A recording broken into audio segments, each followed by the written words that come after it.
សម្លចាប់ឆាយបងប្អូនសម្លចាប់ឆាយភាគច្រើនធ្វើតែចូលឆ្នាំចិននេះមែនទេបងប្អូនតែនេះ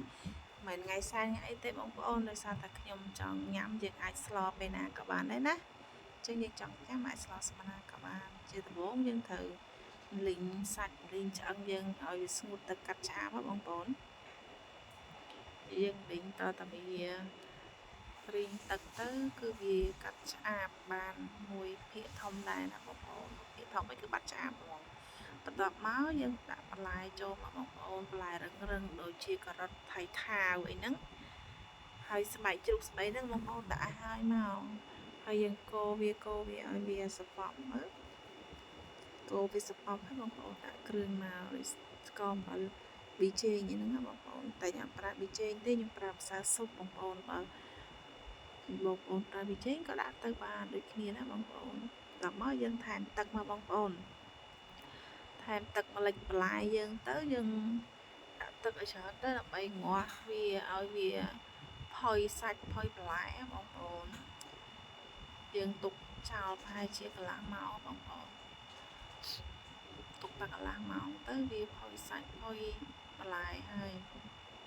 ចាំយើងដាក់ទឹកទៅកូរវាបន្តិចទៅបងប្អូន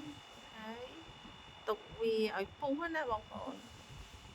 ចឹងសម្លចាប់ឆាយមួយមុខនេះមិនថាថ្ងៃបុណ្យថ្ងៃអីទេយើងពេលណាយើងចង់ញ៉ាំយើងស្លបានបងប្អូនហើយបើថារសជាតិវិញបងប្អូនដាក់តាមចំណង់ចំណូលចិត្តមកណាបងប្អូនចង់ញ៉ាំសាបតែសម្លចាប់ឆាយយើងញ៉ាំសាបទៅល្អដែរបងប្អូនញ៉ាំសាបទៅដើម្បីសុខភាពដែរបងប្អូនហើយវាមានបន្លែច្រើនមុខដែរបងប្អូនមានបន្លែលឿងបន្លែសបន្លែបៃតងហើយសាច់នេះយើងដាក់បន្លែបៃតងចូលជាស្ពៃអញ្ចឹងបងប្អូនខ្ញុំអត់ចេះញ៉ាំអាស្ពៃស្អីគេហ្នឹងខ្ញុំដាក់តែស្ពៃក្តោបហើយនិងស្ពៃបុកគោទេបងប្អូនអញ្ចឹងយើងកូរវាតតែឆ្អិនបន្លែទៅតាបងប្អូនហើយទុកវាងាស់រលួយនិយាយទៅស្លចាប់ឆៃងាស់តរលួយឲ្យឆ្ងាញ់បងប្អូនបើថាដល់ស្អែកទៀតបានវាងុំអញ្ចឹងកាន់តែឆ្ងាញ់ត្មងរសជាតិវានឹងក៏ឆ្ងាញ់ស្លងុំគឺរសជាតិកាន់តែឆ្ងាញ់ងុំហ្នឹងន័យថាយើងងាស់តរលួយបន្លែរលួយសាច់ផុយឆ្ងាញ់អញ្ចឹងណាបងប្អូននេះរួចរាល់ហើយបងប្អូនបានស្លចាប់ឆាយមួយចានតើបងប្អូនសាកធ្វើទាំងអស់គ្នា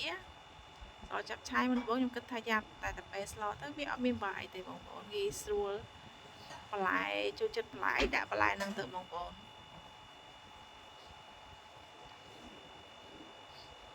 នចូលចិត្តអីដាក់ហ្នឹងទៅណាបងប្អូនអរគុណច្រើនបងប្អូន